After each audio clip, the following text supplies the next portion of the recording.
Nama anaknya disebut di dalam sidang. Putri Cenderawati tak kuasa menahan tangis.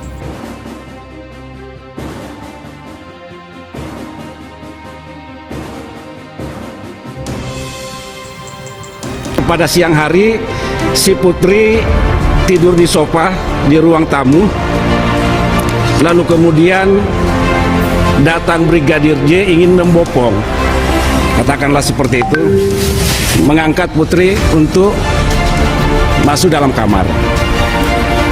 Melihat kejadian itu, si Kuat membentak si Brigadir J agar tidak melakukan itu dan menyentuh ibu. Lalu kemudian mengurungkan niatnya. Di mana hal tersebut merupakan hal yang mengada-ngada karena memang tidak ada peristiwa pelecehan. Kemudian terdakwa Ferdy Sambo menelpon saksi Arif Rahman Arifin dan mengingatkan hal yang sama agar jangan menyampaikan aib keluarga, jangan kemana-mana atau tersebar, malu karena itu aib.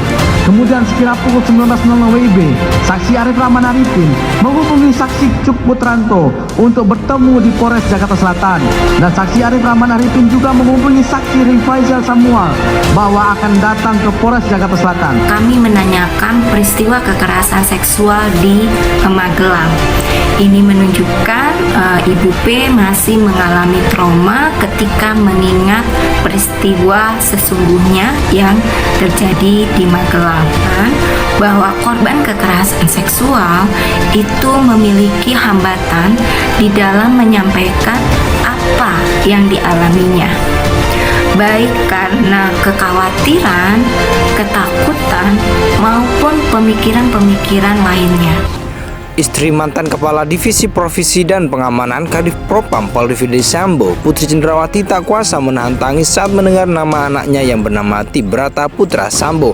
Anaknya yang bernama Tibrata Putra Sambo disebut-sebut dalam persidangan kasus pembunuhan Brigadir Nofriansah Yosua Huta Barat alias Brigadir J. Putri berulang kali mengusap air mata saat tim kuasa hukumnya membacakan nota keberatan atau eksepsi atas dakwaan jaksa penuntut umum.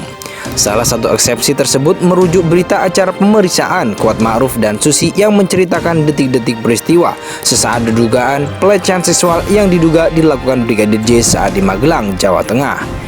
Tim kuasa hukumnya Febri Diansyah yang membacakan nota eksepsi menyatakan Kuat Ma'ruf yang merupakan asisten rumah tangga Putri dan Ferdy Sambo melalui jendela kaca teras depan rumah ke arah anak tangga melihat Yosua yang mengendap-endap menuruni tangga seolah-olah mencari apakah ada orang di lantai bawah. Saat itu karena muka Yosua nampak memerah seperti orang ketakutan, Kuat menggedor kaca jendela sambil berteriak-teriak. Namun ternyata atas teriakan tersebut Nofriansah malah lari ke arah dapur. Kemudian saya susul ke dapur. Kemudian Nofriansah Yosua malah lari ke depan lewat pintu tamu.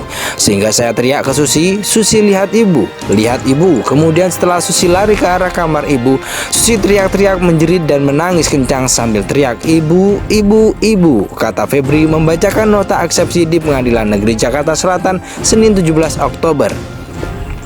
Saat mendengar teriakan Susi, Kuat Ma'ruf lantas mengurungkan niatnya mengejar Yosua dan lari ke atas menghampiri kamar Putri.